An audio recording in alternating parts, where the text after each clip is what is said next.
Ukraine has now reached Russia's main stronghold after nearly 2 months of brutal fighting. Footage now shows parts of the Ukrainian armed forces knocking on the door of the main Russian defense towards the center of the front, towards the occupied town of Melitopol further south. Ukraine can now enter the third phase of its counteroffensive. Tens of thousands of Western-trained soldiers form heavy brigades equipped with NATO main battle tanks and infantry fighting vehicles, and they are waiting to join the battle while Russian reserves are struggling to get hold of at a time when Ukraine's deep operations forced Vladimir Putin's combat forces forward and Ukraine has managed to protect many of those close to the battle.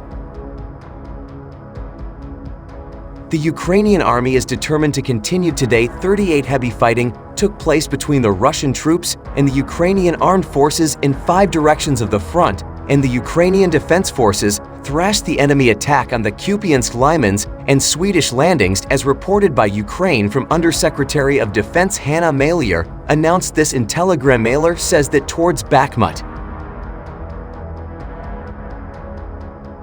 the defense forces are advancing along the south flank. Despite the fact the enemy has increased artillery fire to the north, the enemy side is trying to retake previously occupied positions, but to no avail. He added that the enemy is suffering heavy losses in all directions, said trying to advance. Ukrainian special forces have shared footage which shows the destruction of Russian armored vehicles and tanks in a remote area. In the footage, you can see the equipment destroyed after a Ukrainian drone dropped 3 bombs on it. Ukraine's 53rd Separate Mechanized Brigade also shared footage of destroying an empty Russian tank before it was found to have caused a large explosion on the Ukrainian tank. It has also destroyed a number of Russian military vehicles, including 2 tanks and WASP surface-to-air missile launchers, over the past few days using the so-called suicide drones. Speaking of the south, our forces continue to persistently carry out offensive actions there despite the enemy's very strong resistance. Firstly, this refers to continuous artillery attacks, and secondly, mining efforts. But our troops in the south have already broken through the first line of defense in some places and moved to the so-called intermediate line, the Ukrainian defense official told during a nationwide telethon on Friday, August 4.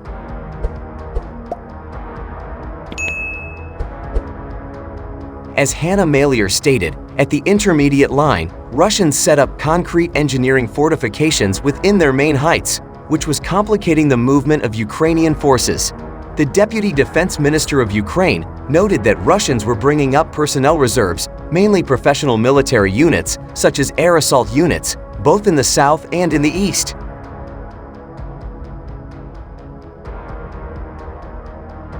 Ukraine's defense ministry, Russia is focusing efforts on the east as the epicenter of combat actions. Fierce battles are raging in the Marinka and Avdiivka direction. The situation is changing there on a daily basis, but most importantly, Ukraine's defense forces do not allow the enemy to advance now, Hanna Maliar stressed. Ukrainian defenders are holding back the Russian offensive on the Kupiansk, Bakhmut, Avdiivka, and Marinka fronts.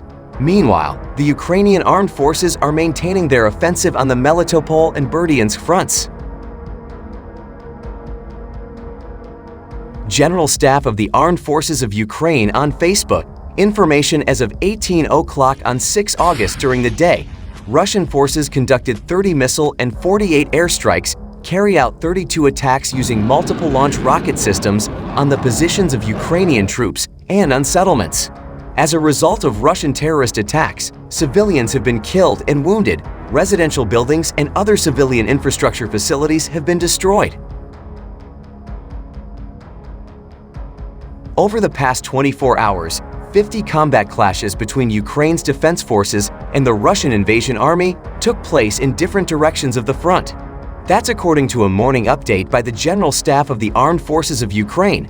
In the past 24 hours, the enemy launched 30 missile and 52 airstrikes, as well as 75 attacks involving MLR systems, on the positions of our troops in populated areas, as a result of Russian terrorist attacks.